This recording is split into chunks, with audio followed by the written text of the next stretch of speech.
Nous avons eu l'honneur de présider au nom du ministre de la Formation professionnelle, de l'apprentissage et de l'artisanat, M. Mamadou Talla, cet important atelier régional de partage et de mutualisation sur le partenariat public-privé.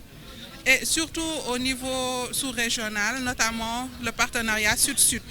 Comme vous le savez, nous sommes dans un système de gouvernance partenariale où on doit s'adapter aux réalités des entreprises et adapter les formations aux besoins du marché. Donc il est important que les pays concernés se rencontrent pour partager sur les forces et les faiblesses et tirer les meilleures conclusions qui peut-être seront appliquées par les autres pays.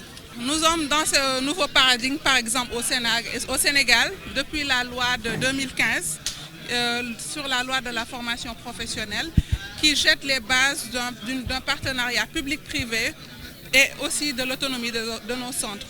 Ce qui veut dire qu'on doit intégrer dans nos politiques les entreprises, les syndicats, le patronat, les acteurs sociaux pour définir les meilleurs systèmes de formation professionnelle qui doivent être adaptés aux besoins du marché du travail. Donc c'est tout l'intérêt de partager avec les 18 pays de l'Afrique qui sont ici présents et de l'ensemble des autres acteurs de la société civile, des partenaires techniques et financiers, des ONG, des collectivités locales.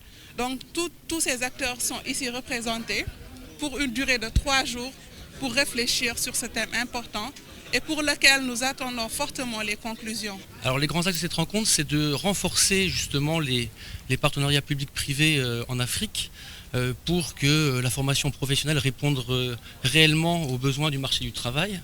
Et on sait tous que le secteur économique privé a un rôle important à jouer dans le développement de la formation professionnelle, notamment au niveau de l'identification des besoins en main-d'œuvre et également dans la conception même des programmes de formation, puisque ce sont des jeunes qui vont être directement insérés sur le marché du travail en fonction des réalités économiques de ces entreprises. Donc c'est important que le secteur privé participe significativement à l'élaboration des programmes et à l'identification des besoins et qu'un cadre de concertation entre le secteur public et le secteur privé se développe ou se renforce en fonction de l'avancée de chacun des pays.